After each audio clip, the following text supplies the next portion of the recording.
नमस्कार प्यारे विद्यार्थियों, कैसे हो आप सभी। हम सभी पहुंच चुके हैं जेट केमिस्ट्री के लेक्चर नंबर 17 पर। ठीक है, मैं अजय ओझा एक बार फिर से आप सभी का स्वागत करता हूं आपके अपने अजय अकेडमी यूट्यूब चैनल में। तो चलिए स्टार्ट करते हैं। ठीक है, इससे प्रीवियस क्लास में आपको एक सरल सा मैंने बहुत इजी सा क्वेश्चन दिया था कि n की वैल्यू आपको दे रखी है 4। इसमें क्या बताना है आपको, मैक्सिमम इलेक्ट्रॉन बताने हैं और आपको कक्षकों की संख्या भी बतानी है और आपको अधिकतम इलेक्ट्रॉन का फॉर्मूला भी बताया था। क्या होता है भाई बताओ, 2n²। अधिकतम इलेक्ट्रॉन का फॉर्मूला क्या होता है, 2n²। ये तो है आपका मैक्सिमम इलेक्ट्रॉन। ठीक है, अधिकतम इलेक्ट्रॉन। और अगर मैं कहूं आपसे कि अधिकतम मैक्सिमम कक्षकों का फॉर्मूला क्या है, तो आपको पता है कि मैक्सिमम कक्षकों का फॉर्मूला क्या था, n² था। यानी जितने इलेक्ट्रॉन होंगे उससे आधे क्या होंगे, आपके कक्षक होंगे। तो यहां पे हम रख देते हैं 2 और इधर 4 का स्क्वायर। अब 4 का स्क्वायर क्या होगा, 4 4 16। 4 का गुणा 4 बार कर दो तो 16 बार। ठीक है ना, तो 2 × 4 × 4 और 16 दूनी कितने हो गए आपके, 32 इलेक्ट्रॉन। और आपको पता है 32 इलेक्ट्रॉन हो गए तो कक्षक आधे होंगे, 16 कक्षक होंगे। देख भी लेते हैं चलो। n का मान 4, 4 का स्क्वायर मतलब 4 × 4 मतलब यहां पर कितने आ गए आपके, 16 कक्षक आ गए। ठीक है, दूसरा तरीका क्या था कि n का मान 4 दे रखा है तो देख लो कौन कौन से आपके उपकोष पॉसिबल हैं। आपको पता है 4s बन सकता है, 4p भी बन सकता है, 4d भी बन सकता है, 4f भी बन सकता है कि नहीं। s में कितने इलेक्ट्रॉन आते हैं, 2 इलेक्ट्रॉन, p में 6 इलेक्ट्रॉन, d में 10 इलेक्ट्रॉन, f में कितने, 14 इलेक्ट्रॉन। सबको जोड़ दोगे कितने इलेक्ट्रॉन आ जाएंगे, बोलो भाई कितने आ जाएंगे, 32। जोड़ दो, 6 और 2 कितने हुए, 8। 8 4 12 की 2, हाथ से लगी 1, 2 और 1 3। ठीक है, और आपको पता है s में कितना कक्षक, 1, p में 3 कक्षक, d में कितने, 5 कक्षक, f में कितने, 7 कक्षक। जोड़ दोगे तो कितने कक्षक, 16 कक्षक। तो दोनों तरीके आपको बता दिए, जो आपको इजी लगे आप उससे कर सकते हो। ठीक है, सिंपल है, लिख लो। आगे चलते हैं। अब अगली हेडिंग हमारी निकल के आती है नोड। ठीक है, तो हेडिंग लगा लो मेरे साथ साथ, नोड। और देखते हैं कि ये नोड क्या है। सीधा क्वेश्चन बनता है आपको एग्जाम के अंदर। ठीक है, सारे टॉपिक है ना एकदम इजी है, बस आपको इनको याद रखना है। छोटे छोटे जो फॉर्मूले हैं उनको एक जगह लिख कर रखना, बार बार उनको देखते रहना 2-3 दिन के अंदर में, तो आसानी से याद हो जाएंगे। ठीक है, चलिए बात करते हैं नोड की। नोड होता क्या है, नोड समझते हैं। परमाणु के अंदर का वह स्थान जहां इलेक्ट्रॉन के पाए जाने की संभावना सबसे कम हो, या मैं कहूं इलेक्ट्रॉन नहीं पाए जाते हो, उस स्थान को हम क्या कहते हैं, नोड। देखो दो परिभाषा थी, परमाणु का वह स्थान जहां पर सबसे ज्यादा इलेक्ट्रॉन मिले उसको तो आपने क्या कहा था, कक्षक। और परमाणु का वह स्थान जहां पर आपके इलेक्ट्रॉन मिले ही ना, उसको आप क्या कह दोगे, उसको कह दोगे आप नोड। ठीक है, तो डेफिनेशन लिख लेते हैं। परमाणु का वह स्थान, परमाणु का वह स्थान जहां इलेक्ट्रॉन के पाए जाने की संभावना, इलेक्ट्रॉन के पाए जाने की संभावना कैसी हो भाई, संभावना ऑलमोस्ट कैसी हो, शून्य हो। ठीक है, क्या कहेंगे हम उसको, नोड कहेंगे। ठीक है, यानी नोड के लिए मैं कह सकता हूं इलेक्ट्रॉन के पाए जाने की प्रायिकता को किससे बता रहे थे, साइन स्क्वायर से। तो साइन स्क्वायर का मान ऑलमोस्ट कैसा होगा, इसके लिए 0 होगा। ठीक है, अब नोड कितने तरीके की होती है, नोड 2 तरीके की होती हैं। मैं आपको फॉर्मूला बताऊंगा, सारी चीजें एक जगह लिख दूंगा। हाँ, नोड को कई जगह है ना आपको गांठ भी मिल जाएगा। एक बार एग्जाम में इसको क्या लिखा था, गांठ लिखा था, तो बच्चे कंफ्यूज में पड़ गए कि गांठ तो हमने आज तक पढ़ी नहीं है। तो जब भी आपको हिंदी के लेटर समझ में ना आए ना, तो आपका पेपर जो है वो बायलैंग्वेज होता है, दोनों हिंदी में भी आपको लिखा मिलेगा, इंग्लिश में भी लिखा हुआ मिलेगा। तो अगर हिंदी की जब लैंग्वेज आपको समझ में ना आए तो एक बार बगल के इंग्लिश के क्वेश्चन पर भी नजर मार लेना, आपको आसानी से समझ में आ जाएगा। क्योंकि हिंदी में और कोई नाम भी दे सकता है, लेकिन इंग्लिश में आपको साफ के साफ मिलेगा, नोड लिखा हुआ मिला। ठीक है ना, चलिए आगे चलते हैं। तो नोड को गांठ भी लिख सकता है, जस्ट आपको बताया है मैंने। आगे चलते हैं।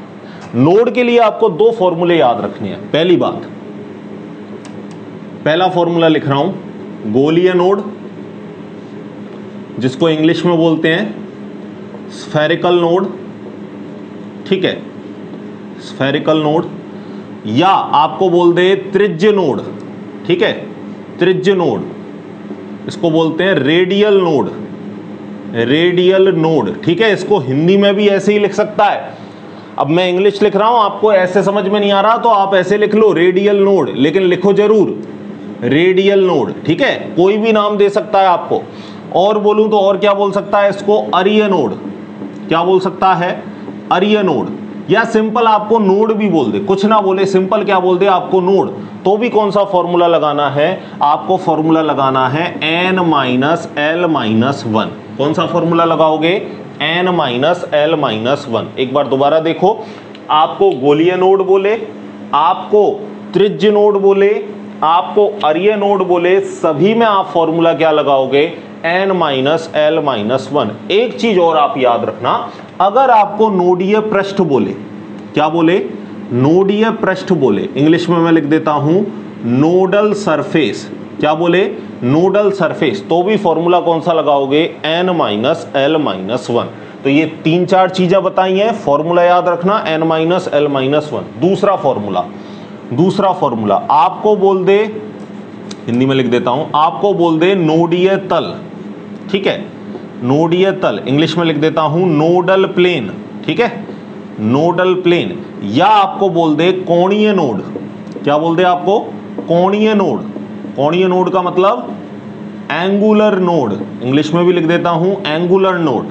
तो इसका फॉर्मूला किसके बराबर होगा, द्विगुणसी क्वांटम संख्या L के बराबर। ठीक है, ये दो बातें एग्जैक्ट याद रखोगे, बहुत ही आसान क्वेश्चन बनेगा। बोल दे आपको 3p कक्षक हेतु कोणीय नोड बताइए, 3p कक्षक हेतु नोडीय तल व नोडल सरफेस बताइए। ठीक है, कैसे भी क्वेश्चन आ सकता है। एक बार इन चीजों को लिख लो, फिर क्वेश्चन भी करवाता हूं। ठीक है, लिखो, एक बार लिख लो सारी बातें, और दोनों फॉर्मूले आप अच्छे से याद रखोगे। ठीक है, मिटा दूं, चलिए अब ऊपर ही मैं आपको क्वेश्चन लिख देता हूं, और किस तरीके से क्वेश्चन बन सकते हैं और बन चुके हैं सबकी बात करते हैं। ठीक है, देखना, मैं आपको लिखूं एग्जाम्पल, देखो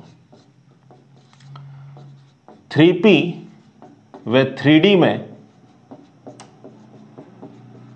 नोडीय पृष्ठ बताइए। ठीक है, नोडीय पृष्ठ आपको एक ही मिलेगा, दो आपको एक साथ नहीं देगा, आपको कोई एक ही कक्षक देगा। जैसे 3D में बताओ, 3D उपकोष में बताओ, 2s में बताओ, 1s में बताओ। ठीक है, चलिए, तो सबसे पहले उसने पूछा क्या है, नोडीय पृष्ठ। तो नोडीय पृष्ठ बोले, अरिय नोड बोले, त्रिज्य नोड बोले, रेडियल नोड बोले, गोलीय नोड बोले, स्फेरिकल नोड बोले, सबका formula n minus L minus one. ठीक है, चलिए, तो मैं पहले 3p लिख देता हूं। अब 3p में सबसे पहले मुझे n का मान देखना है, तो n का मान इसके लिए कितना है बता दो, 3। n वही है जो आगे आगे लिखा है, और l का मान चाहिए। l का मान आप सभी को पता है, क्या होता है, l बराबर 0 1 2 3 s p d f। तो आपको पता है 3p है, तो p के लिए l का मान कितना होगा भाई, बता दो, 1 होगा। ठीक है, तो यहां l का मान हो गया 1। अब मैं फॉर्मूला लगा दूं भाई, n minus L minus one. तो 3 माइनस 1 माइनस 1, तो मुझे बता दो 3 में से -2 गए, अरे भैया -1 मिल गए -2, और 3 गए, तो 3 में से -2 गए, तो हमारा नोडीय पृष्ठ कितना बचा, 1 बचा। ठीक है, तो 3p में नोडीय पृष्ठ कितने निकल के आए, 1। अब बात कर लेते हैं अपन दूसरे वाले की, किसकी, 3d की। ठीक है, चलिए 3d को देखते हैं अपन, है ना, देखना इसको एक बार, चलिए 3d में देखते हैं। ठीक है, देखो, इसके लिए n का मान आपको साफ साफ जो आगे लिख रखा है 3, और l का मान आपको पता है d के लिए कितना होता है 2। फॉर्मूला लगा दो n minus L minus one. तो n 3 l 2 -1 -1 और -2 मिलकर कितने हो गए, -3। -3 में से प्लस का 3 गया, तो आपको पता है नोडीय पृष्ठ कितना निकल के आया, 0 निकल के आया। ठीक है, समझ के बात को, लिख लो एक एग्जाम्पल। अब नोडीय पृष्ठ की बात करिए तो नोडीय तल की भी बात कर लेते हैं। ठीक है, चलिए, अब मैं यही क्वेश्चन है आपके लिए, है ना, यही क्वेश्चन है, इसी को एग्जांपल नंबर 2 दे देता हूं। 3D व 3p में नोडीय तल बताओ। अब आपको चाहे नोडीय तल बोले, चाहे कोणीय नोड बोले, किसके बराबर है, l के बराबर। तो 3p हो, 3d हो, मुझे कोई मतलब नहीं, 4d हो, कुछ भी हो, 5d हो, मुझे तो किसका मान देखना है नोडीय तल या कोणीय नोड के लिए, एल का मान देखना है। और आप सभी को पता है डी के लिए एल का मान कितना होता है 2, डी के लिए एल का मान कितना होता है भैया 2। तो इसके लिए आप सीधा सीधा बोलोगे, चाहे कोणीय नोड बोले चाहे नोडीय तल बोले, कितने होंगे 2 होंगे। ठीक है, आगे चलते हैं। 3p में बताओ, 3p में बताओ, आप 3p हो 4p हो 2p हो कोई मतलब नहीं, आप सीधा l का मान देखोगे। p के लिए l का मान कितना होता है 1, p के लिए l का मान कितना होता है 1। तो मैं कहूंगा कि इसमें कोणीय नोड या नोडीय तल कितने होंगे, कोणीय नोड या नोडीय तल बताओ कितने होंगे, इसमें 1 होंगे। ठीक है, समझ गए, सीधा एग्जाम्पल है, आपको आसानी से समझ में आ जाएगा। और बहुत सारे एग्जाम्पल आप दे सकते हो, लिख लो इन दोनों को, फिर कुछ एग्जाम्पल आपको और सॉल्व करवाता हूं। चलें आगे। तो ये दोनों फॉर्मूले याद रखना, क्वेश्चन इस पर आप हजारों कर लो। अगर एग्जाम्पल एक समझ में आ गया तो सारे समझ में आ जाएंगे, नहीं तो एग्जाम्पल आप कितने भी कर लो, कोई दिक्कत वाली बात नहीं। चलिए कुछ एग्जाम्पल आपको और देता हूं मैं, है ना। देखना, देखो इस बार देखो एग्जाम्पल नंबर 3। ठीक है, 2s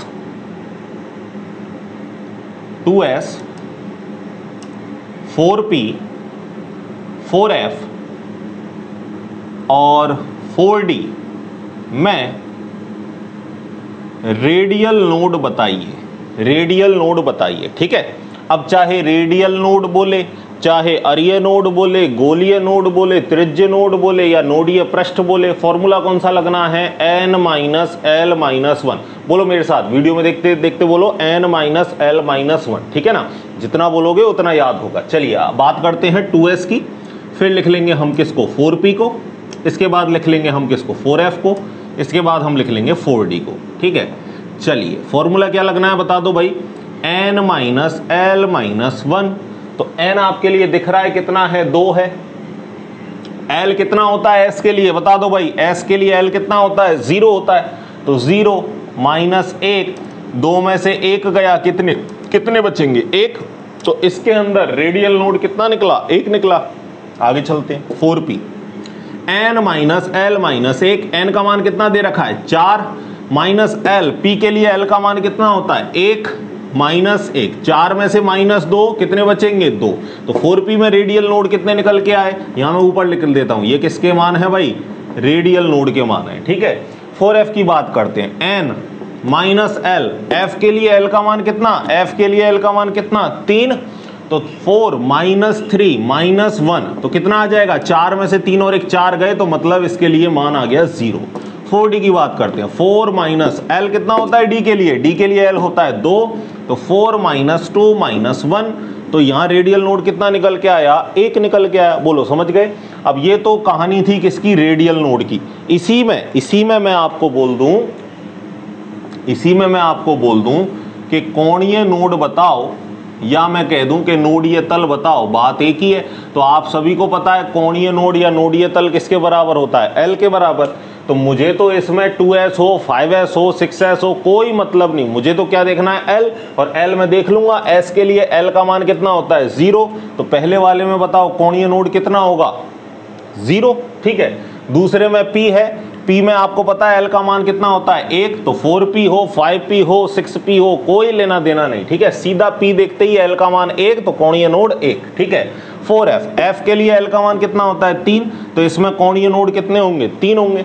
आगे चलते हैं, 4f की बात करते हैं, 4d की बात करते हैं। d के लिए l का मान कितना 2, तो इसमें कोणीय नोड कितने होंगे 2 होंगे। बोलो सिंपल है, बहुत सारे एग्जाम्पल कर लिए, आसानी से कर दोगे। और इन्हीं में से कई सारे एग्जाम्पल आपको जेट में पूछ रखे हैं, ICR में पूछ रखे हैं, 4d कई बार पूछ रखा है, 3p पूछ रखा है, 1s 2s, इस तरीके से कोई 2 भी एक साथ आपसे पूछ सकता है। ठीक है, आई थिंक आपको बात समझ में आ गई, लिख लो।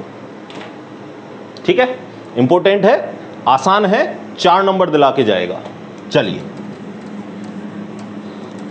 नेक्स्ट, परमाणु कक्षक। ठीक है, परमाणु कक्षक की आकृति वगैरह देखते हैं अपन, किस तरीके से परमाणु कक्षकों की आकृति होती है और कौन कौन से आप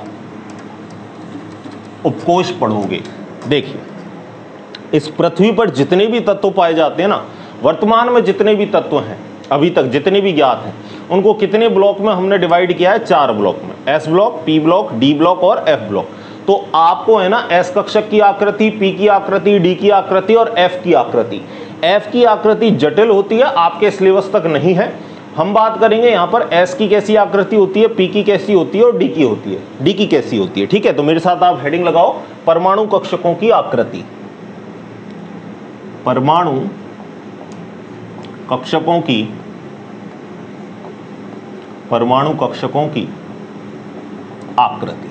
ठीक है, और सबसे पहले हम ले लेते हैं, सबसे पहले हम ले लेते हैं कौन सा, एस कक्षक। ठीक है, एस कक्षक।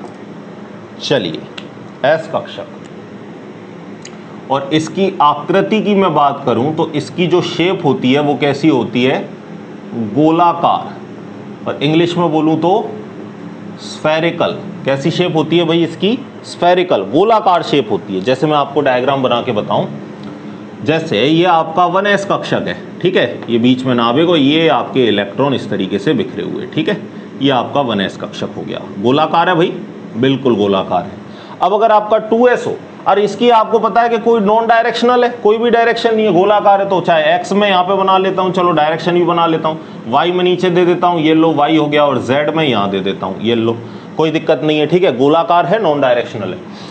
अब यहां पर आपको एक चीज और बताता हूं कि ये तो था 1s, अब अगर मैं 2s बनाऊंगा तो 2s 1s से कैसा होगा, बड़ा होगा।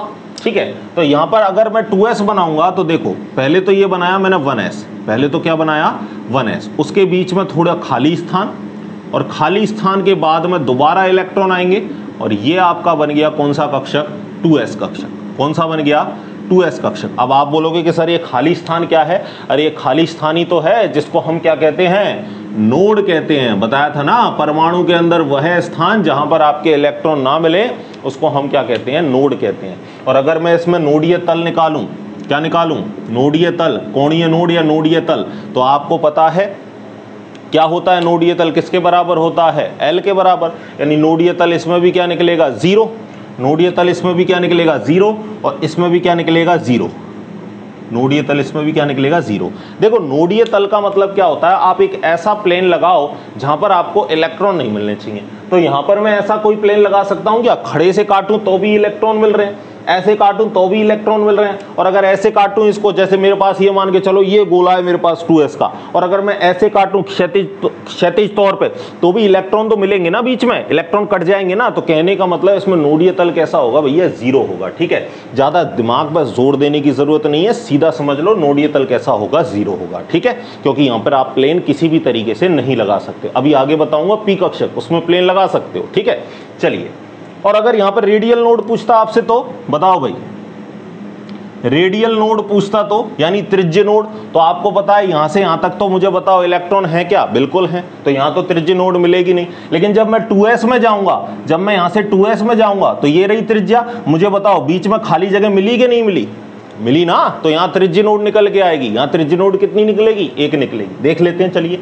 त्रिज्य नोड बताओ क्या होता है, त्रिज्य नोड क्या होता है, n माइनस l माइनस 1, तो n कितना है 2, l कितना होता है 0, s के लिए l कितना होता है 0, तो 2 में से 1 गया, तो मुझे बताओ त्रिज्य नोड कितनी मिली, 1 मिली, बिल्कुल मिली, ये मिल गई त्रिज्य नोड। ठीक है, समझ गए बात को, इसमें मिलेगी क्या त्रिज्य नोड। यहां से केंद्र से मैं जाऊं पर्दी की ओर, सारी जगह इलेक्ट्रॉन है, तो इलेक्ट्रॉन है तो त्रिज्य नोड नहीं होगी। चेक कर लेते हैं, चलिए radial node, n minus l minus 1, n का मान कितना है 1s के लिए 1, L 0, 1 में से 1 गया, रेडियल नोड या त्रिज्य नोड कैसी निकली, 0।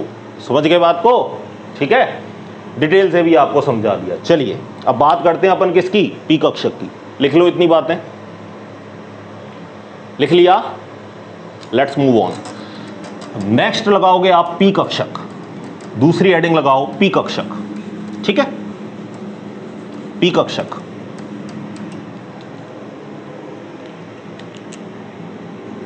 पी कक्षक। चलिए, पी कक्षक कैसा होता है, पी कक्षक आपका होता है डंबलाकार। तो इसकी आकृति में लिख देता हूं डंबल शेप, या हिंदी में लिख देता हूं डंबलाकार। ठीक है, डंबल शेप, जैसा डंबल होता है ना, जिम में जाते हैं जब, डंबल आपने देखा होगा, बिल्कुल है ना, बाइसेप वगैरह मारते हो, तो वैसा ही डंबल होगा। चलिए बात करते हैं, पी में आप सभी को पता है कितने कक्षक होते हैं, 3, एस में कितना कक्षक होता है 1, P में कितने कक्षक होते हैं? 3। तो मैं तीनों को बना लेता हूं कि P में भैया कक्षक होते हैं हमारे 3। कौन कौन से कक्षक होते हैं? ये 3 डिब्बे, कक्षक का मतलब डिब्बे सीधा, Px, ये Py और ये Pz। एक x अक्ष के डायरेक्शनल, एक y और एक z अक्ष के। तीनों के तीनों अक्ष के समानांतर होते हैं। ये तीनों के तीनों कैसे होते हैं? अक्ष के समानांतर, अलोंग दी एक्सिस। अक्ष के समानांतर का मतलब क्या है? सारी बातें समझते हैं। चलिए, धैर्य रखोगे सब कुछ मिलेगा, ठीक है ना। चलिए, पहली बात करता हूं मैं Px की, फिर बात करता हूं मैं Py की, और फिर बात करता हूं मैं Pz की। ये हॉस्पिटल वाला निशान बना दिया मैंने, है ना। एक x एक्सिस है और एक कौन सी है? y axis. एक और बनानी चाहो तो यहाँ साइड में काट दूंगा तो वो कौन सी हो जाएगी? z एक्सिस हो जाएगी, ठीक है। उसको भी बना लेंगे। ये मैंने दे दिया Px, ठीक है। यहाँ x दे दिया ये मैंने y दे दिया, ये x दे दिया, ये मैंने y दे दिया। एक बीच में और बना लेता हूँ, ये मैंने दे दिया कौन सा एक्सिस? z वाला। ये x हो गया, ये y हो गया, ये बीच वाला z हो गया, ठीक है। अब Px का मतलब जो लोब बनेगी, देखो जो लोब बनेगी, लोब या हिंदी में कहूं तो पाली, ठीक है। कक्षक ये जो है ना, इसको हम क्या कहते हैं? लोब कहते हैं। एक साइड का यहाँ जो इलेक्ट्रॉन है, डंबल शेप कुछ इस तरीके से होगी और इसको हम क्या कहते हैं? लोब कहते हैं। हिंदी में हम क्या कहेंगे? पाली कहेंगे, ठीक है। तो एक डंबल में कितनी पालियां होती हैं? 2 पाली होती हैं। एक डंबल में कितनी पाली? 2 पाली होती हैं, ठीक है। ये होती है डंबल शेप। तो देखो यहां पर अब मैं डंबल बनाता हूं, ठीक है। ये देखो, ये Px है तो डंबल किस पर बनेगा? x पर बनेगा। ये लो डंबल बन गया आपका किस पर? x पर। Py है तो डंबल बताओ किस पर बनेगा? आप कहोगे सर y पे बनेगा। ये लो y पे बना दिया डंबल। अब Pz है तो मुझे बताओ डंबल किस पर बनेगा? z पर बनेगा। तो ये लो Pz हो गया, इसका तो नाम Px हो गया। इस वाले को क्या कहेंगे? Py कहेंगे। इस वाले को क्या कहेंगे? Pz कहेंगे। बोलो आगे बात समझ में। बात करते हैं नोडीय तल की, कि क्या हम यहां पर कोई प्लेन लगा सकते हैं जहां पर इलेक्ट्रॉन ना मिले? देखो दिख रहा है क्या आपको कोई ऐसा प्लेन जहां पर इलेक्ट्रॉन ना मिले? आप कहोगे हां सर दिख तो रहा है ये बीच का बिल्कुल पॉइंट। इस बीच वाले अगर मैं पॉइंट की बात करूं तो यहां पर इलेक्ट्रॉन नहीं है भैया। इलेक्ट्रॉन तो इस पाली में है, इस पाली में है। ये बीच वाली जगह पर तो बिल्कुल इलेक्ट्रॉन नहीं है। यानी यहां से मैं एक प्लेन यूं लगा सकता हूं जहां पर इलेक्ट्रॉन नहीं है। यहां देखो इसको इधर प्लेन लगा सकता हूं जहां पर इलेक्ट्रॉन नहीं है। यहां मैं देखो इस तरीके से प्लेन लगा सकता हूं, यहां पर भी इलेक्ट्रॉन नहीं है। तो कहने का मतलब इन सभी में कैसा प्लेन लग जाएगा? एक प्लेन लग जाएगा। यानी नोडीय तल की बात करूं, अरे देखो तो सही भाई, नोडीय तल की बात करूं तो इसमें भी एक तल लगेगा, इसमें भी एक प्लेन लगेगा और इसमें भी एक प्लेन लगेगा। और वैसे भी आपको पता है नोडीय तल किसके बराबर होता है? L के बराबर। और हमें पता है P के लिए L का मान कितना होता है? P के लिए L का मान 1 होता है। यानी कोणीय नोड बोलूं या नोडीय तल बोलूं, तीनों में ही चाहे Px हो, चाहे Py हो, चाहे Pz हो, नोडीय तल या कोणीय नोड कितने निकल के आएंगे? 1 निकल के आएंगे। समझ गए बात को? छाप डालो एज इट इज, ठीक है। टीपू सुल्तान की तरह टीप डालो पूरे को। चलिए बात करते हैं आगे की। नेक्स्ट लिखोगे डी कक्षक, ठीक है। नेक्स्ट हेडिंग लगाओ डी कक्षक।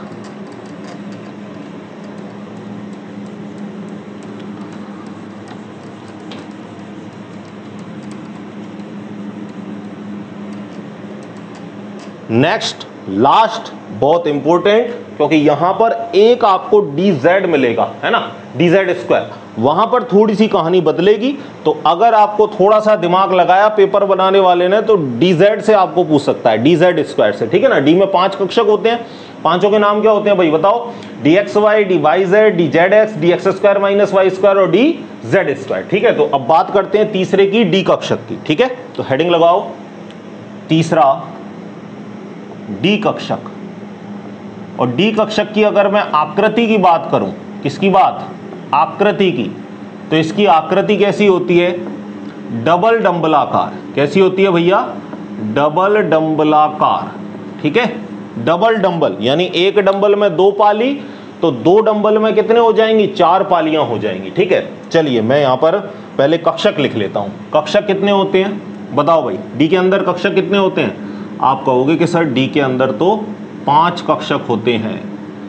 तो 5 कक्षक बना लेते हैं पहले, 1 2 3 4 5, ठीक है। ये हो गया dxy, D Y Z, D Z X, D X square minus Y square और ये डी जेड स्क्वायर। ये 5 कक्षक होते हैं। इनमें भी 2 बात याद रखना, ये जो तीनों हैं ये बनेंगे आपके अक्ष के मध्य में, अक्ष के मध्य में। इसको हम कहेंगे बिटवीन दी एक्सिस, इंग्लिश में क्या कहेंगे, बिटवीन दी एक्सिस बनेंगी। और इन दोनों की बात करूं X square minus Y square और जेड स्क्वायर की, तो ये बनेंगे आपके अक्ष के समानांतर, जैसे पी बने थे अभी अभी, अक्ष के समानांतर यानी अलोंग दी एक्सिस। ठीक है, चलिए एक एक करके इनके डायग्राम बनाता हूं, समझते हैं किस तरीके से देखना है। इधर सबसे पहले मैं बनाता हूं आपके लिए कौन सा, डी एक्स वाई। तो ये देखो मैंने वही हॉस्पिटल वाला निशान ले लिया। ठीक है, ये हो गया अपना डी एक्स वाई। अब डबल डंबल बनने हैं और अक्ष के मध्य में बनने हैं, तो ये एक डंबल और ये दूसरा डंबल। अब एक्सेस ले लो आप, एक तो एक्सेस ले ली मैंने कौन सी, एक्स, एक तो मैं ले लेता हूं कौन सी, एक्स, और एक मैं कौन सी ले लेता हूं, वाई। तो ये जो हमारा कक्षक हो गया वो कौन सा हो गया, डी एक्स वाई हो गया। अब दूसरे की बात करता हूं। ठीक है, यहां सब जगह इलेक्ट्रॉन होंगे ही, आपको पता ही है। दूसरा और ले लेता हूं, चलो। ठीक है, अब यहां पर ये आपने बना दिया। चलो कक्षक को पहले एक्सिस ले लेते हैं, दूसरा हमको वाई जेड बनाना है, तो एक को मैं ले लेता हूं कौन सी, एक्सिस वाई, और एक को मैं ले लेता हूं कौन सी, जेड। ठीक है, चलिए अब यहां पर आपको डंबल बनाना है, तो डंबल कैसे बनाओगे आप, अक्ष के बीच में, ये लो अक्ष के बीच में बना दिया। ठीक है, और ये कौन सा हो गया, बताओ भाई, ये कौन सा हो गया आपका, डी वाई जेड। कौन सा हो गया, डी वाई जेड। ठीक है ना, लोब बिल्कुल सही बनानी है आपकी कि ये जो चारों लोब हैं, ये पॉइंट जो है इनका वो ये बीच वाला रहे। ठीक है ना, ये वाला बीच वाला पॉइंट रहे। आगे की बात करते हैं, नेक्स्ट लिखते हैं हम डी जेड एक्स के लिए। तो एक बार हमको बताओ कौन सी एक्सिस लेनी पड़ेगी, एक्स, तो ये एक्स ले लेता हूं। एक बार कौन सी लेनी पड़ेगी, जेड, तो जेड ले लेता हूं। नीचे लिख दिया डी जेड एक्स या एक्स जेड, कुछ भी लिख लो, बात एक ही है। ठीक है, आगे चलते हैं। अब लोब बनानी है आपको, तो लोब बना देते हैं। ये लो अक्ष के मध्य में बनेंगी, तो ये अक्ष के मध्य में एक डंबल और ये दूसरा डंबल। ठीक है, ये तो कहानी हो गई 3 की, X Y, Y Z, Z X की। इन दोनों में मैंने क्या बताया, अक्ष के समानांतर यानी अक्ष पर ही बनेगी। तो अब मैं ले रहा हूं D X square minus Y square को। ठीक है, ये देखना, एक जगह मैं लिख लेता हूं कौन सा, एक्स लिया है, और एक जगह मैं लिख लेता हूं कौन सा, वाई एक्सिस। ठीक है, क्योंकि हम एक्स स्क्वायर माइनस क्या बना रहे हैं, वाई स्क्वायर बना रहे हैं। ठीक है, कहां बनेगा भाई, ये इसके डंबल कहां बनेंगे, अक्ष पर ही बनेंगे। ठीक है, तो एक मैंने अक्ष पे बना दिया, ये लो, और ये दूसरा भी कहां बना दिया, अक्ष पे बना दिया। ठीक है, तो ये किसकी संरचना हो गई, बताओ भाई, ये किसकी संरचना हो गई, D X square minus Y square कक्षक की संरचना होगी। समझ गए आप बात को, बिल्कुल सिंपलेस्ट है। ठीक है, अब लास्ट वाला जो ये है डी जेड स्क्वायर, क्वेश्चन बनेगा यहां से बनेगा। ठीक है, क्योंकि ये थोड़ा सा आपका विशिष्ट है। देखो इसके बारे में मैं आपको बताऊं तो पहले तो देखो, यहां पर आपका डबल डंबल ना होके सिंगल डंबल होगा, और साथ में एक डिस्क भी मिलेगी आपको, एक रिंग लाइक स्ट्रक्चर भी मिलेगी। ठीक है, कैसी मिलेगी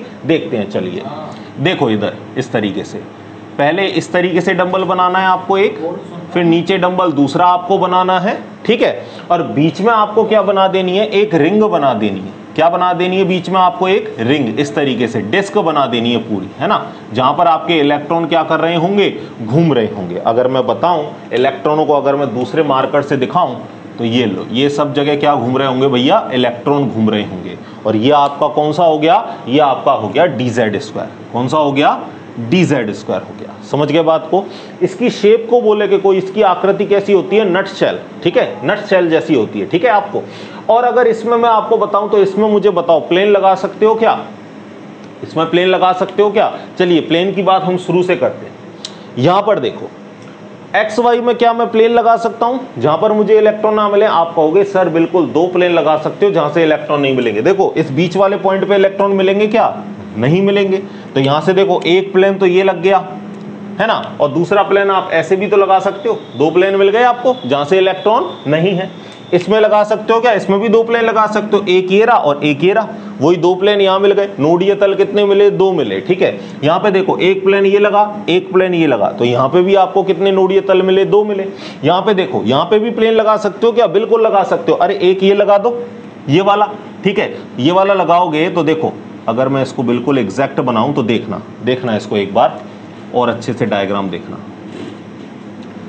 ये देखो एक प्लेन यहां लग जाएगा भाई, बीचों बीच के पॉइंट पे इस पे देखो यहां लग जाएगा, बिल्कुल इलेक्ट्रॉन नहीं है, बिल्कुल लग जाएगा। और एक प्लेन ये वाला लग जाएगा क्या, ये वाला, यहां भी दो इलेक्ट्रॉन नहीं है, बिल्कुल देखो बिल्कुल प्लेन से कट जाएगा। तो कहने का मतलब दो प्लेन लग सकते हैं इन चारों में। तो इन चारों में नोडीय तल की बात करूं तो दो दो निकल के आएंगे। ठीक है, देखना नोडीय तल, तो नोडीय तल किसके बराबर होता है, L के बराबर। और हमें पता है कि L का मान D कक्षक के लिए कितना होता है, 2 होता है। नोडीय तल 2, इसमें भी 2, इसमें भी 2, इसमें भी 2।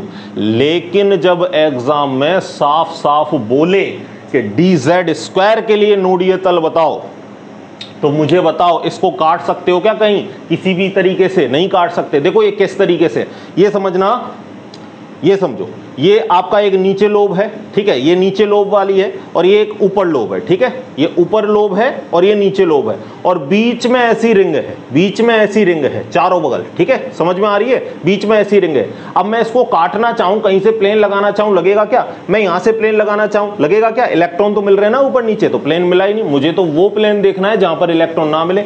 मैं ऐसे काटना चाहूं, ऐसे, बताओ मुझे इलेक्ट्रॉन मिलेंगे या नहीं मिलेंगे। आप कहोगे मिलेंगे सर, यहां तो आपने डिस्क बना रखी है और इस डिस्क में क्या है, इलेक्ट्रॉन है, तो यहां भी इलेक्ट्रॉन मिलेंगे, ये प्लेन भी नहीं लगेगा। ऐसे काटूं तो भी इलेक्ट्रॉन मिलेंगे, ऐसे काटूं तो भी इलेक्ट्रॉन मिलेंगे। यानी कहीं भी किसी भी जगह से प्लेन लगाना चाहूं तो प्लेन नहीं लग सकता।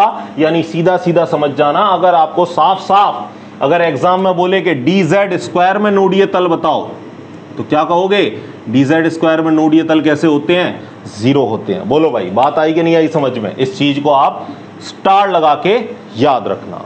तो फिर dz² में क्या मिलते हैं, dz² में नोडीय शंकु मिलते हैं। क्या मिलते हैं, नोडीय शंकु। ठीक है, नोडल कोन, इंग्लिश में अगर मैं कहूं तो क्या मिलते हैं, नोडल कोन। सॉफ्टी खाइए, खाइए ना, पुंगी जैसी, नीचे से बिल्कुल सिकड़ी हुई, ऊपर से इस तरीके से। अरे ऐसे कोन आपने देखा है ना, ये देखो सॉफ्टी बना देता हूं मैं 2। ठीक है, ये एक सॉफ्टी और ये नीचे वाली सॉफ्टी। ठीक है, तो नोड लग जाएंगे यहाँ, कोणीय नोडीय शंकु यानी नोडल कोण लग जाएंगे। यहाँ कितने लगेंगे, 2 लगेंगे। ठीक है, किस तरीके से, देखो एक बार, ये नीचे ये ऊपर। अब यहाँ बीच में देखो रिंग है। ठीक है, अब यहाँ एक सॉफ्टी इस तरीके से मैं रख दूं तो कोई बिल्कुल रखा हुआ आ जाएगा, ये लोब बीच में रखा हुआ आ जाएगी, और सॉफ्टी आपको पता है ऊपर से इसको ढक लेगी। इसी तरीके से नीचे भी आपको, चलो मैं पेपर से बताता हूँ, है ना, एक बार आप इसको बनाओ फिर पेपर से बताता हूँ आपको। चलिए बनाओ, जब तक मैं आपको बताता हूं किस तरीके से नोडल शंकु बनेंगे यहां पर। ठीक है, 2 नोडल शंकु बन सकते हैं। चलिए ये हमारा हो गया एक पेपर, इसको हम बना लेते हैं सॉफ्टी। ये लो हमारी सॉफ्टी हो गई तैयार। ठीक है, एक और लेते हैं, एक और लेते हैं फटाफट। ये देखो, ठीक है, ये हमारी दूसरी सॉफ्टी तैयार। ठीक है, देखना, अब ये समझो बीच में अपने पास क्या है, बीच में अपने पास है रिंग। ठीक है, देखो बीच में अपने पास है रिंग। ठीक है, ये बीच में रिंग है, ये जो घूम रही है। अब इसमें बीच में मुझे बताओ, इसमें बीच में एक d ऑर्बिटल, ये ऊपर वाली लोब आ सकती है, बिल्कुल बीच में एक ऊपर वाली लोब आ सकती है, नीचे एक लोब आ सकती है इसकी, बिल्कुल नीचे एक लोब आ सकती है। लेकिन ये दोनों जो कोण जहां पर मिले हैं, जहां इस पॉइंट पर मिले हैं, वहां क्या इलेक्ट्रॉन है? आप कहोगे कि सर वहां तो इलेक्ट्रॉन नहीं है, इलेक्ट्रॉन तो साइड की रिंग में घूम रहे हैं, ऊपर इलेक्ट्रॉन है नीचे इलेक्ट्रॉन है, लेकिन इस पॉइंट पर नहीं है। तो यहाँ कितने कोण बने, एक ऊपर वाला कोण और एक नीचे वाला कोण। यानी इधर नोडीय शंकु की मैं बात करूं तो इधर कितने नोडीय शंकु निकल के आएंगे, 2 निकल के आएंगे। ठीक है, समझ गए सारी कहानी, आपको सीधा याद रखना। हाँ, इसकी आकृति को आपको और बता दूं, इसको क्या बोलते हैं, नटशेल शेप, नटशेल शेप।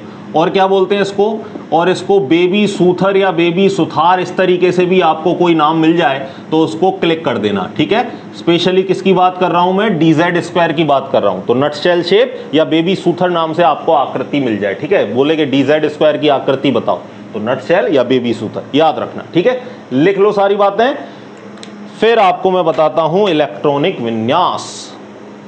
ठीक है, चलें आगे। जो काम की बात है वो सारी मैंने आपको बता दी। नोडीय तल 0, नोडीय शंकु आपको कितने मिलेंगे, इसमें 2, बाकी किसी में नोडीय शंकु नहीं है, ठीक है ना, केवल इसी में, याद रखना। नेक्स्ट हेडिंग लगाओ, इलेक्ट्रॉनिक विन्यास। वैसे मैंने सेपरेट वीडियो इस पर बना रखी है, आप में से कुछ बच्चों ने देख भी ली होगी, इससे प्रीवियस वाले लेक्चर में मैंने बोला था, और ये भी बोला था आपको कि चिंता करने वाली बात नहीं है, मैं दोबारा इनको बता दूंगा आपको। तो अब मैं आपको बताता हूं इलेक्ट्रॉनिक विन्यास किस तरीके से लिखते हैं। तो सबसे पहले हेडिंग लगाओ, इलेक्ट्रॉनिक विन्यास लिखने का तरीका, ठीक है, हेडिंग लगाओ, इलेक्ट्रॉनिक विन्यास, इलेक्ट्रॉनिक विन्यास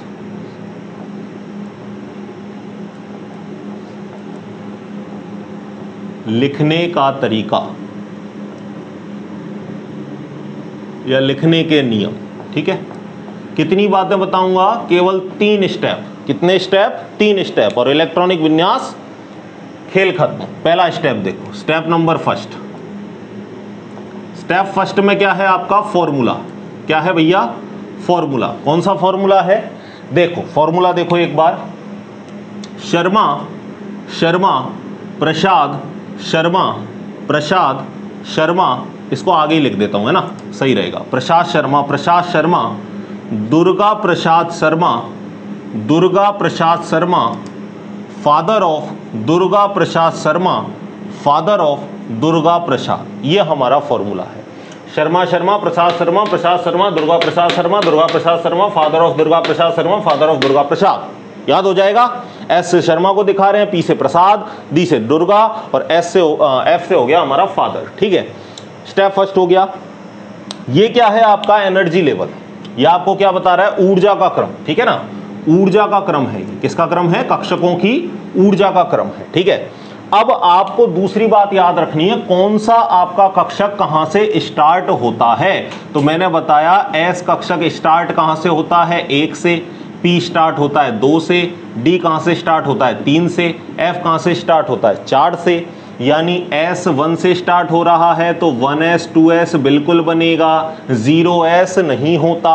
मैं आपसे कहूं पी 2 से स्टार्ट है तो 2p 3p इस तरीके से बनेंगे, 4p 5p सब p बनेंगे, लेकिन 1p कक्षक संभव नहीं है। मैं आपसे कहूं कि डी 3 से स्टार्ट हो रहा है, मतलब 3d 4d 5d सब कुछ बनेंगे। मैं कहूं 2d 1d पॉसिबल नहीं है। मैं आपसे कहूं आगे की बात कि 4 से स्टार्ट हो रहा है f, यानी 4f 5f 6f ये तो सब सारे संभव हो जाएंगे, लेकिन 3f 2f 1f ये कक्षक संभव नहीं है। समझ गए इस बात को।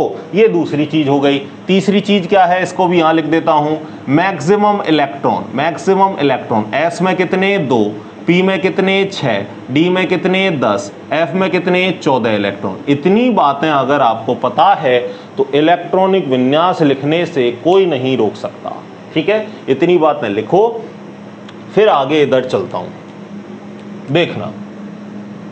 अब S मेरा 1 से स्टार्ट है तो ये 1s हो गया, ये 2s हो गया, बोलो भाई हो गया। आने वाला ये कौन सा हो गया, 3s हो गया। अगला s कौन सा हो गया, 4s। अगला कौन सा, ये 5s। ये हो गया 6s। इसके बाद ये हो गया हमारा 7s। क्लियर है। P कहाँ से स्टार्ट हो रहा है, 2 से, ये रहा P, 2 से स्टार्ट हो रहा है 2p। ये वाला कौन सा हो गया 3p, ये वाला 4p, ये वाला 5p, ये 6p और ये 7p, ठीक है। D कहाँ से स्टार्ट हुआ 3 से, तो D को देखो, D ये मिल गया। D स्टार्ट हुआ 3 से, ये हुआ 3D, तो अगला हुआ 4D, ये हुआ 5D, ये हुआ 6D। F कहाँ से स्टार्ट, F स्टार्ट है 4 से। F कहाँ से स्टार्ट, F स्टार्ट है 4 से, तो ये हुआ हमारा 4F और ये हुआ हमारा 5F, ठीक है। ठीक है। अब 1 से 30 तक आपको तत्व याद होने चाहिए, सबने याद कर लिए होंगे, ठीक है। हाइड्रोजन से लेके आपको जिंक तक तो आपको कम से कम इतने तो याद होने चाहिए। और ज्यादा याद करते हो बहुत अच्छी बात है, लेकिन 30 तक तो कम से कम याद होनी चाहिए, ठीक है। चलिए बात करते हैं, एक एग्जांपल ले लेते हैं हम सबसे पहले, और एग्जांपल हमारे सामने है फ्लोरीन। फ्लोरीन का एटॉमिक नंबर कितना होता है, 9। आपसे क्वेश्चन बन जाए कि परमाणु तत्व या किसी की भी पहचान किससे करते हैं, तो आंसर देना इलेक्ट्रॉनों से पहचान करते हैं, क्योंकि हम इलेक्ट्रॉनिक विन्यास लिखते हैं। कभी भी हम प्रोटॉनिक विन्यास, न्यूट्रॉनिक विन्यास ऐसे नहीं लिखते। हम हर एक तत्व का क्या लिखते हैं, इलेक्ट्रॉनिक विन्यास, यानी पहचान किससे की जा सकती है, इलेक्ट्रॉन से पहचान की जा सकती है। जैसे मैं आपसे एक एग्जांपल दूं, F माइनस, कैसे पहचान करोगे कि फ्लोरीन या फ्लोरीन का आयन है, इलेक्ट्रॉन से ही करोगे ना भैया। प्रोटॉन तो इसमें भी कितने हैं, 9 हैं, इसमें भी कितने हैं, 9 हैं, लेकिन आपको पता है कि प्रोटॉन इसमें 9 हैं, लेकिन इलेक्ट्रॉन की बात करूं तो इलेक्ट्रॉन इसमें तो 9 हैं, क्योंकि उदासीन में जितने प्रोटॉन होते हैं उतने इलेक्ट्रॉन होते हैं। लेकिन अगर यहां मैं बात करूं तो नेगेटिव आता है तो क्या करते हैं, जोड़ देते हैं। तो यहां पर अगर मैं इलेक्ट्रॉन देखूं तो यहां 9 और 1 कितने इलेक्ट्रॉन हुए, 10, यानी एग्जैक्ट पहचान किससे हुई, इलेक्ट्रॉनों से हुई। तो आपको क्वेश्चन बन जाए ना, और बन चुका है, कि तत्व की पहचान किससे की जाती है, तो याद रखना किससे की जाती है। ऑप्शन देगा आपको प्रोटॉन से, इलेक्ट्रॉन से, न्यूट्रॉन से, और भी कोई दे दे, तो याद रखना इलेक्ट्रॉनों से पहचान की जाती है। बात करते हैं आगे की। तो फ्लोरीन में आगे देखो, अब इसमें हमें कितने इलेक्ट्रॉन भरने हैं, जितना परमाणु क्रमांक उतने इलेक्ट्रॉन भर दो, ठीक है। 9 इलेक्ट्रॉन भरने हैं, तो 9 इलेक्ट्रॉन भरने हैं। तो आप मुझे देखो, अब स्टार्ट कर दो शुरू से। पहले कौन आ गया, 1s, तो 1s लिख दिया, 1s लिख दिया। s में अधिकतम इलेक्ट्रॉन कितने भरे जा सकते हैं, 2, ठीक है। कम कितने भी भर सकते हो, अधिकतम 2 भरे जाएंगे। तो मुझे तो अभी 9 इलेक्ट्रॉन भरने हैं, तो मैं 2 भर देता हूं। आगे चलें, आगे क्या आया, 2s में बताओ, s कक्षक है, तो s में अधिकतम इलेक्ट्रॉन कितने भरे जा सकते हैं, 2, तो मैंने यहां भर दिए 2। आगे चलो, अभी तो 4 इलेक्ट्रॉन हुए, मुझे कितने भरने हैं, 9।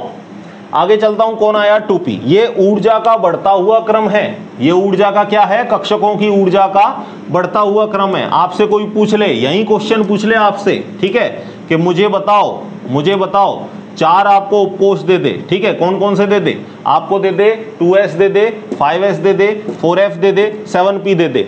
सबसे अधिक ऊर्जा किसकी, आप कहोगे सबसे अधिक ऊर्जा किसकी, 7p की। सबसे कम किसकी, सबसे कम है 1s की, ठीक है। क्वांटम संख्या से रिलेट करके ऐसे क्वेश्चन पूछा है, आपको अलग अलग क्वांटम नंबर दे दी, उनसे पहले कक्षक बनाए और फिर बोला कि इनकी ऊर्जा का बढ़ता हुआ क्रम बताओ। तो ये ऑर्डर याद रख लेना, शर्मा प्रसाद वाला। सबसे कम ऊर्जा 1s की, आगे बढ़ते चले जाओगे तो ऊर्जा का बढ़ता हुआ क्रम आ जाएगा। आपको बोले 2s, 3p, 4p, 6s, बताओ सबसे अधिक ऊर्जा किसकी, 6s की, ठीक है। जितने कक्षक दे दे एक बार चेक कर लेना, ऊर्जा का क्रम आपको पता चल जाएगा। हाँ, आगे चलते हैं, कितने इलेक्ट्रॉन भरने हैं, 9। तो नेक्स्ट हम चलते हैं, 2s के बाद कौन आया, 2p। तो 2p, p में अधिकतम कितने आते हैं, 6। क्या आपको 6 की जरूरत है, नहीं, हमको तो कितने की जरूरत है, 5 की। अगर 4 में मैं 5 जोड़ दूं तो कितने इलेक्ट्रॉन हो जाएंगे, 9 इलेक्ट्रॉन हो जाएंगे। तो मैंने यहां पर देखा तो विन्यास क्या निकला, 1s2 2s2 2p5। क्या निकला भैया, 2p5। बोलो बात आ गई समझ में, क्लियर है, ठीक है। अब यहां पर आपको एक तरीका और है, इनको अक्रिय गैस विन्यास वाले तरीके से भी लिखा जाता है। अक्रिय गैस कौन कौन सी होती हैं, पहले तो हीना, नीना और करीना, ऐसे रहना। अगर इनके एटॉमिक नंबर लिखूं तो 2, 10, 18, 36, 54, 86, ठीक है ना। Helium, neon, argon, krypton, xenon और रेडॉन। तो आपको अक्रिय गैस वाला तरीका भी आना चाहिए, वो भी अभी बताता हूं, पहले 2-3 एग्जांपल और देखते हैं, ठीक है। अब लिख लेते हैं हम फास्फोरस 15 का। फास्फोरस 15 का आपको लिखना है, तो देखो फास्फोरस 15 का लिखना है, पहले स्टार्ट करोगे 1s, s में कितने इलेक्ट्रॉन, 2। 1s2 के बाद कौन आ जाएगा, 2s2, s में कितने इलेक्ट्रॉन, 2। उसके बाद कौन आ जाएगा, 2p। मुझे बताओ p में अधिकतम इलेक्ट्रॉन कितने, 6, तो 2p कितना हो गया, 6। आगे बताओ 2p6 के बाद कौन आया, 3s, तो 3s, s में अधिकतम इलेक्ट्रॉन कितने, 2, तो 3s2। कितने इलेक्ट्रॉन हो गए, 2 और 2 4 और 6 10, 10 और 2 12। मुझे कितने भरने हैं, 15, यानी और कितने की जरूरत है, 3 इलेक्ट्रॉन की जरूरत है। तो आगे चलता हूं, 3s से आगे गया, क्या मिला, 3p, तो मैंने यहां लिखा 3p। मुझे कितने इलेक्ट्रॉन चाहिए, 3। अधिकतम p में कितने आते हैं, 6, कोई लेना देना नहीं। मुझे कितने की जरूरत है, 3 की। मेरे पास घर में खूब सारी चपाती रखी है, मेरे पास घर में खाना बना, 10 चपाती रख ली, मेरी कैपेसिटी है 5 चपाती खाने की, तो मैं केवल कितनी खाऊंगा, 5 चपाती खाऊंगा। तो मैक्सिमम कितने आ सकते हैं इसमें, 6, लेकिन हमें रिक्वायरमेंट कितनी है, 3 की। तो मैं यहाँ कितने इलेक्ट्रॉन भरूंगा, 3। 2 और 2 4 और 6 10 और 2 12 और 3 15। तो ये हो गया हमारा किसका विन्यास, फास्फोरस का। समझ गए, क्लियर है। चलिए एक एग्जांपल और लूं, थोड़ा बड़ा एग्जांपल ले लेते हैं, आयोडीन का ले लेता हूं। आयोडीन कितना होता है, 53, ठीक है। चलिए बढ़ते हैं, कितना भी बड़ा हो कोई घबराने वाली बात नहीं है, ठीक है। 1s 1s2, फिर कौन आया 2s2, फिर कौन आया 2p6, आगे चले, फिर कौन आया बताओ 3s2, 3s2 के बाद कौन आया 3p, p में अधिकतम इलेक्ट्रॉन कितने भरे जाते हैं 6, तो 6 भर दिए। आगे चलो कौन आया 4s, s में कितने इलेक्ट्रॉन भरे जाएंगे 2, s में कितने इलेक्ट्रॉन भरे जाएंगे 2, 4s हो गया। आगे चलो कौन आया 3d, तो 3d, d में अधिकतम इलेक्ट्रॉन कितने आते हैं बताओ भाई, d में अधिकतम इलेक्ट्रॉन कितने आते हैं 10। मुझे कहां तक इलेक्ट्रॉन भरने हैं, जब तक इलेक्ट्रॉन कितने ना हो जाएं 53 ना हो जाए, ठीक है। और आगे चलता हूं 4p, आगे कौन आया 4p, मुझे बताओ p में अधिकतम इलेक्ट्रॉन कितने 6। और आगे चलता हूं कौन आया 5s, 5s में कितने इलेक्ट्रॉन 2, एक बार गिन लेते हैं भैया, एक बार गिन लेते हैं कितने आए, और लिख लें, चलो और लिख लेते हैं। आगे चलते हैं 5s के बाद कौन आया 4d, 4d में कितने इलेक्ट्रॉन आएंगे 10, ठीक है। अब एक बार गिन लेते हैं कितने इलेक्ट्रॉन हुए, देखो 2 और 2 4, 10, 10 और 8 18 और 2 20 और 10 30, 30 और 6 36 और 2 38 और 10 48, 48 हो गए। आपको कितने करने हैं 53, 48 में कितने जोड़ों के 53 हो जाएं, 5 जोड़ों के 53 हो जाएं, 48 और 5 कितने हो जाएंगे 53। तो आगे 4d के बाद कौन आया बताओ भाई, 4d के बाद कौन आया 5p, तो अगला मैं लिख देता हूं 5p, मुझे कितने इलेक्ट्रॉन चाहिए केवल 5, 48 और 5 कितने हो गए 53।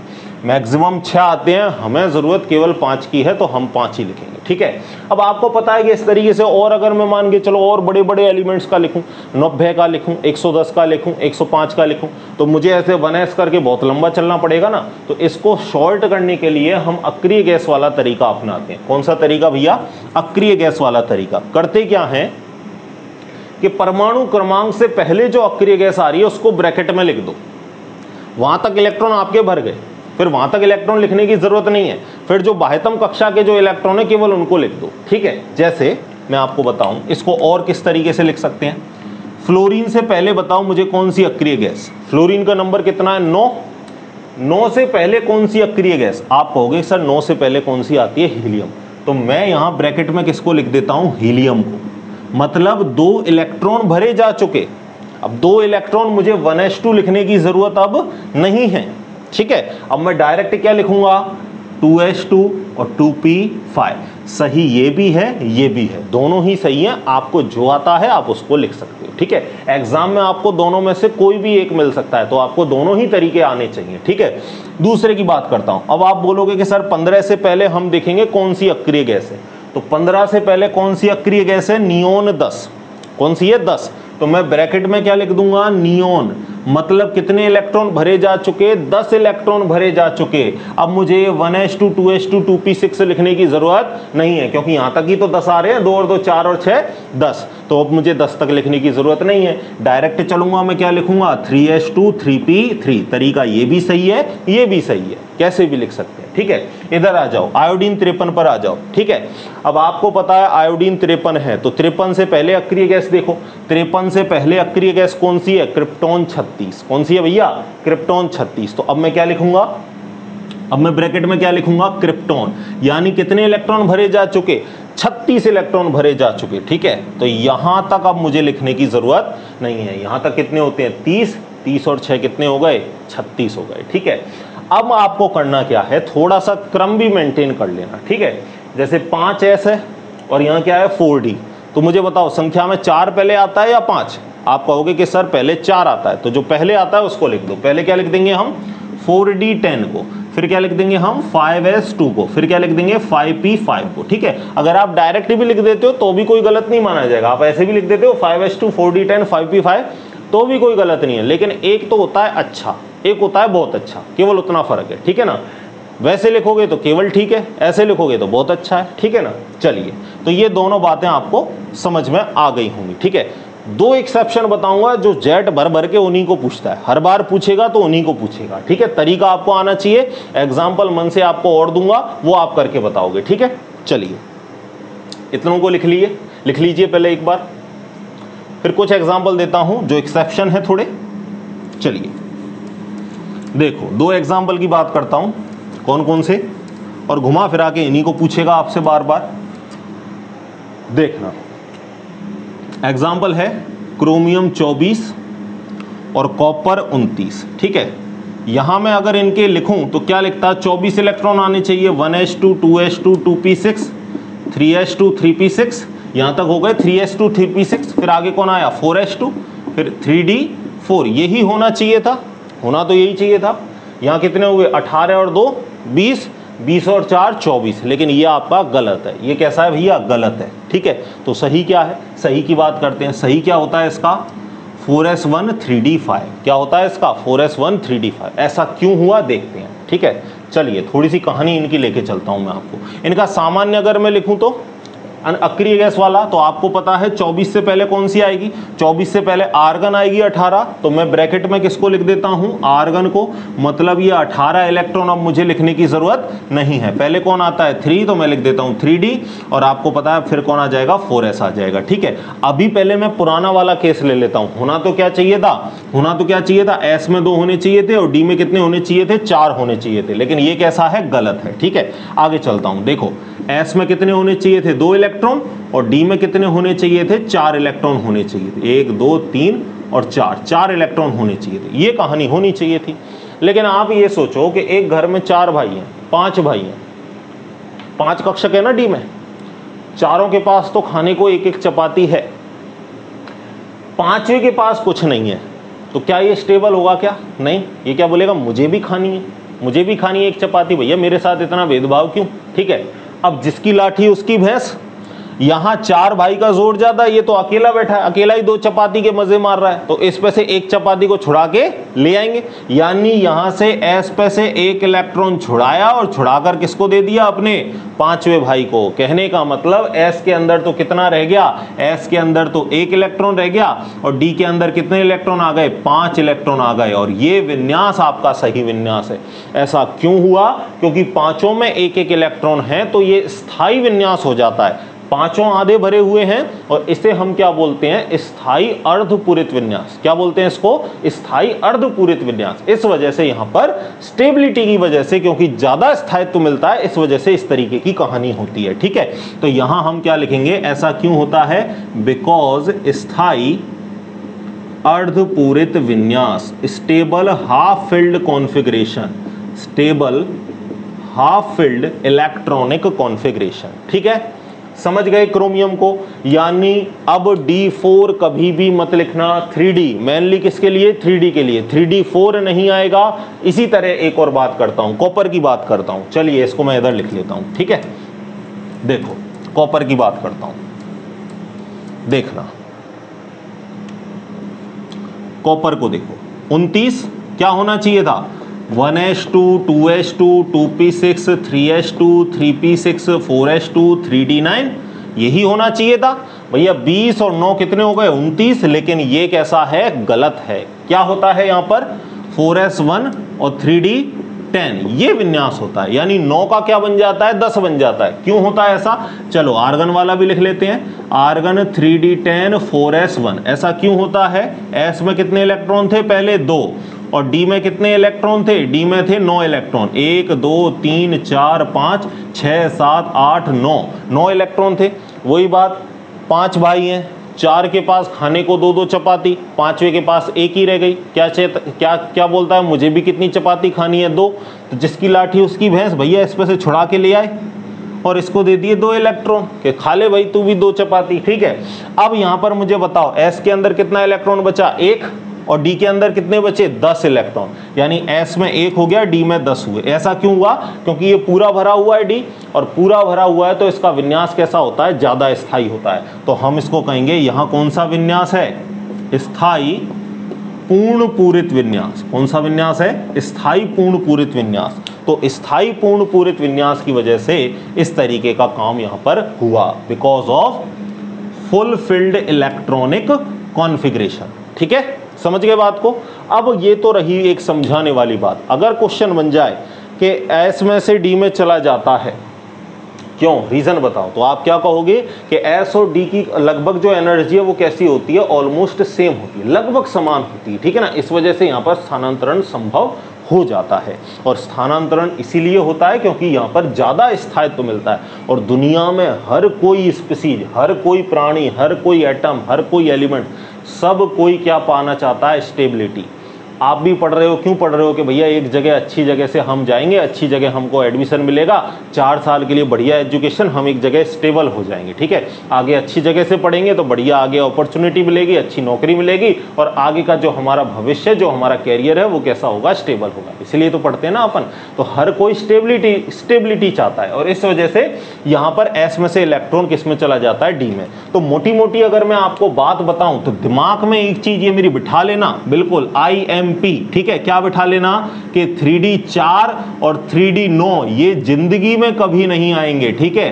3D 4 है तो वो क्या हो जाएगा, 3D 5 हो जाएगा, 3D 9 है तो वो क्या हो जाएगा, 3D 10 हो जाएगा इलेक्ट्रॉनिक विन्यास में। और ये ही 2 एग्जाम्पल आपको बार बार जेट ने पूछ रखे हैं और जितने भी अगर मैं आपके लेवल की एग्जाम बताऊं तो ये दोनों एग्जाम्पल आपको कई बार पूछे जा चुके हैं, क्योंकि बच्चा इन्हीं में गलती करता है। तो दिमाग में बार बार बिठा लेना, क्रोमियम कॉपर D4 नहीं आएगा, 3D 9 नहीं आएगा, 4 है जहां 5 हो जाएगा, 3D 9 है जहां 10 हो जाएगा, ठीक है। इतनी बात है, मोर देन सफिशिएंट है, लिख लो, ठीक है।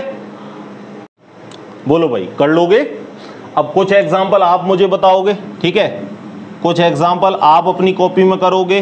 पोटेशियम का करना, पोटेशियम 19, और किसका करोगे, कोबाल्ट का कर लेना, कोबाल्ट 27। इन दोनों के इलेक्ट्रॉनिक विन्यास खुद से लिखना, ठीक है ना। और बिल्कुल करेक्ट करके आप इस टेबल में चेक भी कर लेना, आने वाली क्लास में आपको बता भी दूंगा, कोई दिक्कत नहीं है, ठीक है। तो आज की क्लास को अपन यहाँ पर ऑफ करते हैं। नेक्स्ट क्लास में अपन क्या करेंगे, एक टॉपिक बचा है बस, इलेक्ट्रॉनिक विन्यास भरने के नियम, उस नियम को कर लेंगे और उसके साथ कुछ थोड़े बहुत क्वेश्चन भी आपको प्रैक्टिस करवा दूंगा, ठीक है।